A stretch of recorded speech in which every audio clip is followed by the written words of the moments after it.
नेपालीलाई हँसाउने कलाकार धुर्मुस आज मृत्युको मुखमा। सरकारी ढिलाइ, रङशालाको ऋणसँगै छोरी पनि गम्भीर रोगसँग लड्दै। धुर्मुस भनेर चिनिने सीताराम कटेल नेपाली मनोरञ्जनदेखि समाज सेवासम्मका सबै क्षेत्रमा मन पराइने व्यक्तित्व हुन्। तर पछिल्ला वर्षहरूमा उनी हाँसो होइन, जीवनकै सबैभन्दा कठिन संघर्ष भोगिरहेका छन्। हास्य कलाकारहरूको रूपमा लाखौंलाई हँसाइरहेका धुर्मुसले सामाजिक कामको बाटो समातेपछि सबैभन्दा ठूलो सपनाको रूपमा गौतम बुद्ध अन्तर्राष्ट्रिय क्रिकेट रङशाला निर्माण थाले। यही सपना उनको जीवनकै सबैभन्दा ठूलो भार बन्न पुग्यो। रङशाला निर्माणका क्रममा फाउन्डेसनले ठूलो रकम ऋण लिनु पर्यो र अहिले त्यो ऋणकै कारण धुर्मुस गम्भीर मानसिक तनावमा परेका छन्। स्टेडियम निर्माणमा अनियमितताको आरोप पनि निकै चल्यो, तर विभिन्न प्राविधिक समिति र इन्जिनियरिङ मूल्याङ्कनहरूले रङशाला निर्माणमा कुनै अनियमितता नदेखिएको निष्कर्ष सार्वजनिक भयो। यसले सीताराम कटेलले काम गलत दिशामा गरेको होइन भन्ने प्रश्न हुन्छ। तर ऋण र सरकारी प्रक्रिया अझै जटिल छन्। यी सबै कारणले गर्दा उनी मानसिक रूपमा कमजोर हुँदै गएका छन्। उनी नवलपरासी स्थित कम्युनिटी नेचुरल हस्पिटल राजहारमा उपचाररत छन्। अस्पतालका स्रोतका अनुसार उनलाई पेट सम्बन्धी समस्या, अनिन्द्रा र तनावका लक्षणहरू देखिएका छन्। लामो समयसम्मको निरन्तर दबाव, आरोप प्रत्यारोप र ऋणको भारले उनी पूर्ण रूपमा थाकिसकेका छन्। यी सबै तनावसँगै छोरी सुबिहानीको स्वास्थ्यको अवस्था पनि निकै गम्भीर बन्दै गएको छ। जन्मेको 16 दिनमै मेनिन्जाइटिस भोग्नु परेको सुबिहानीको दाहिने घुँडाको हड्डीमा संक्रमण पुगेको थियो। यसकारण 4 वर्षको उमेरमा दाहिने घुँडामा अपरेसन गरिएको थियो र भित्रै स्टिल राखेर हड्डीको बढ्न रोकथाम गरिएको थियो।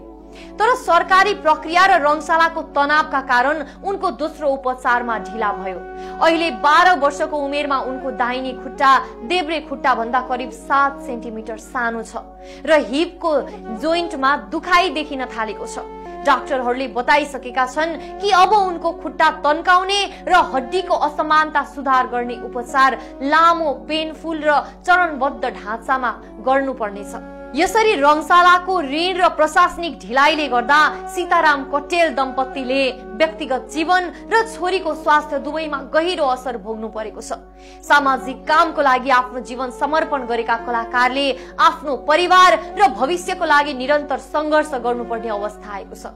केही दिन यता पुल्चोक इन्जिनियरिङ अध्ययन संस्थानको मूल्याङ्कनका आधारमा सिर्जित सम्पत्ति खरिदको 15 करोड रुपैयाँ केन्द्रीय सरकारले असार मसान्तसम्म भरतपुर महानगरको पालिकाको खातामा पठाइसकेको छ। तर संस्थाले मूल्याङ्कनको लागि आवश्यक पत्र काटेन। यस परिस्थितिमा पनि सीताराम कटेल आफैले पहल गर्दै पुल्चोक इन्जिनियरिङ अध्ययन संस्थान, भरतपुर महानगरपालिका र फाउन्डेसन बीच भदौ 16 गते सम्झौता सम्पन्न भएको थियो। त्यसपछि कार्तिक 11 गते पुल्चोकले भरतपुरमा रिपोर्ट पेश गर्यो।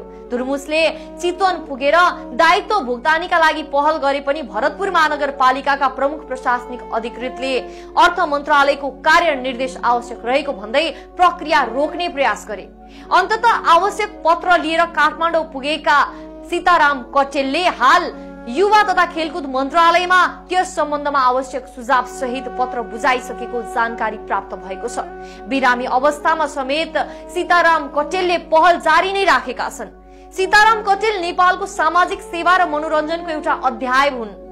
मानिसलाई हँसाउने मान्छे अहिले आफ्नै जीवनसँग लडिरहेका छन्। लाखौंलाई प्रेरणा दिने धुर्मुसको कथा अहिले नेपालकै सबैभन्दा संवेदनशील र दुःखद वास्तविकता बनेको छ। उनीमाथि लागेको आरोप हटेको छ। प्राविधिक प्रतिवेदनले अनियमितता नदेखिए पनि रङशालाको ऋण, सरकारी समन्वयको समस्या र छोरीको स्वास्थ्य चुनौतीले उनको मनोबल अझै थिचिरहेको छ। नेपाल जी न्यूज अनलाइन टिभी, मजाले हेर्नुहोस्।